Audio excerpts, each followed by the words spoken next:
Hello दोस्तों, तो आज की इस वीडियो में हम बात करने वाले हैं एरिथमेटिक पार्ट नंबर 9 और इसमें हम जानने वाले हैं कि वास्तविक संख्याएं यानी रियल नंबर क्या होता है। उनके बारे में इस वीडियो में डिटेल से जानेंगे कि वास्तविक संख्याएं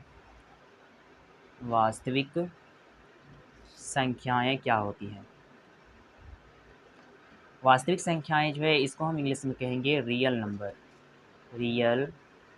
नंबर्स यानी वास्तविक संख्याएं जो है इसको हम कहेंगे इंग्लिश में रियल नंबर। और इसका परिभाषा हो जाएगा परिमेय तथा अपरिमेय संख्याओं के सम्मिलित रूप को वास्तविक संख्याएं कहते हैं।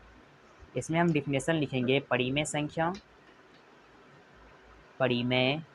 तथा अपरिमेय अपरिमेय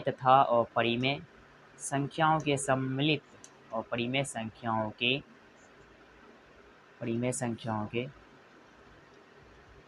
सम्मिलित रूप को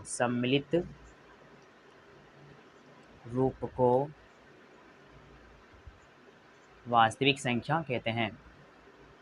सम्मिलित रूप को वास्तविक संख्या कहते हैं। यानी वास्तविक संख्या जो है इसका डिफिनेशन हो जाएगा परिमेय तथा अपरिमेय संख्याओं के सम्मिलित रूप को वास्तविक संख्या कहते हैं। इसे R से सूचित किया जाता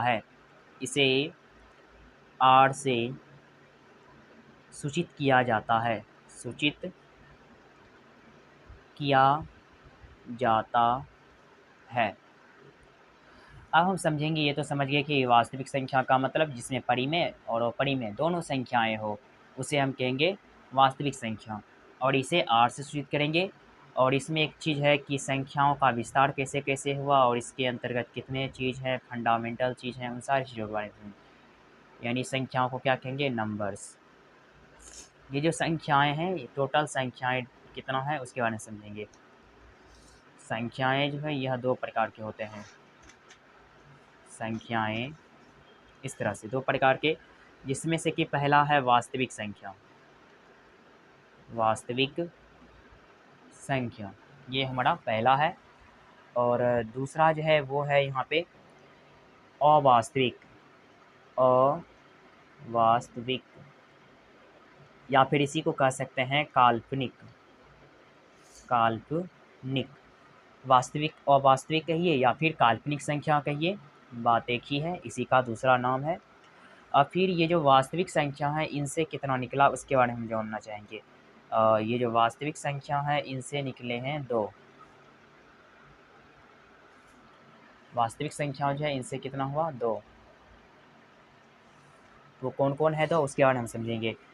इसके अंतर्गत है एक परिमेय संख्या और वास्तविक संख्या में ही एक आते हैं अपरिमेय संख्या भी। अपरिमेय संख्या वास्तविक संख्या के ही अंतर्गत आते हैं।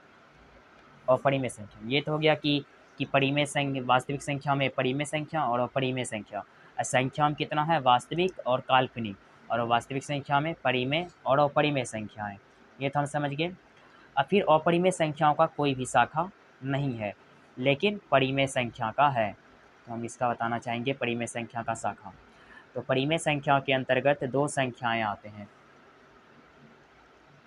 परिमेय संख्या में भी दो, इसमें एक होता है पूर्णांक संख्या, एक है पूर्णांक संख्या और यहाँ पे है भिन्न को इंग्लिश में आप फ्रिक्शन भी कह सकते हैं या फिर फ्रैक्शन कह सकते हैं। अब फिर उसके बाद ये जो भिन्न है, इसका दो प्रकार है, भिन्न का दो प्रकार। इस भिन्न को दो भागों में बांटा गया है, जिसमें इसकी पहला हो जाता है दशमलव। उसके बाद एक होता है साधारण भिन्न। ये तो हम समझ गए कि भिन्न का जो प्रकार है वो है दशमलव भिन्न, एक है साधारण भिन्न। अब ये जो हमारा पूर्णांक है इसका भी होगा। तो पूर्णांक जो है इसका होता है इस बार 3 पार्ट। मान लीजिए इस पूर्णांक को लाइन को हम इस तरह से बड़ा कर लिए, इसका हो जाएगा 3 पार्ट, 1 2 और ये मान लेते हैं तीसरा। तब ये जो 3 पार्ट है पूर्णांक के अंतर्गत, एक होता है ऋणात्मक पूर्णांक, यानी पूर्णांक संख्या जो है इसमें एक माइनस वाला भी संख्या होता है, ऋणात्मक संख्याएं। या फिर कह सकते हैं ऋणात्मक पूर्णांक। पूर्णांक ही लिख देते हैं, ऋणात्मक पूर्णांक। और ये जो पूर्णांक संख्या है इसी में बीच में होता है एक शून्य, शून्य भी होता है, और इसी में एक होता है धनात्मक पूर्णांक, धनात्मक पूर्णांक जिसको हम पॉजिटिव इंटीगर कहेंगे। ये तो हम समझ गए कि पूर्णांक में 3 होता है, एक शून्य, ऋणात्मक और धनात्मक। तो अब हम बात करने वाले हैं शून्य के बारे में। ये जो शून्य है इसमें क्या क्या होता है। जो शून्य है इसका जो है मात्र एक ही है, शून्य का मात्र एक ही मतलब शाखा है, और वो शाखा क्या है उसके बारे में समझ लेते हैं। शून्य जो है, शून्य इसका हम बताना चाहेंगे। शून्य में इसको आप कह सकते हैं पूर्ण संख्याएं। शून्य जो है पूर्ण संख्या में लगती है, यानी शून्य सहित गिनती की संख्या को ही पूर्ण संख्या कहते हैं, तो उसमें जो है शून्य का यूज होता है। और अगर आप शून्य में अगर और भी कुछ ऐड करना चाहेंगे तो इसमें आप केवल प्लस वाला ही पॉइंट ऐड हो सकता है, क्योंकि लगभग में इसमें तो माइनस का यूज होता नहीं है। या फिर इसका जो शून्य है इसमें ना ही प्लस का चिन्ह और ना ही माइनस का चिन्ह, कोई भी चिन्ह इसमें यूज में नहीं आता। ये क्या समझे, शून्य को पूर्ण संख्या भी कह सकते हैं, यानी कि शून्य जो है पूर्ण संख्या में। इसे बारे में फिर से समझते हैं।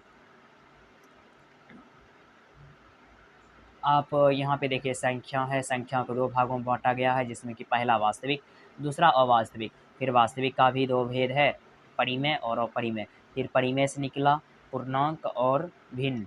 फिर पूर्णांक का निकला ऋणात्मक संख्याएं, यहाँ पे ऋणात्मक पूर्णांक, पूर्णांक का फिर एक दस शून्य निकला और धनात्मक, और भिन्न का निकला दशमलव और साधारण भिन्न। अगर यह वीडियो आपको पसंद आए तो हमारे चैनल को लाइक कमेंट से सब्सक्राइब जरूर करें। मिलते हैं अगले वीडियो में।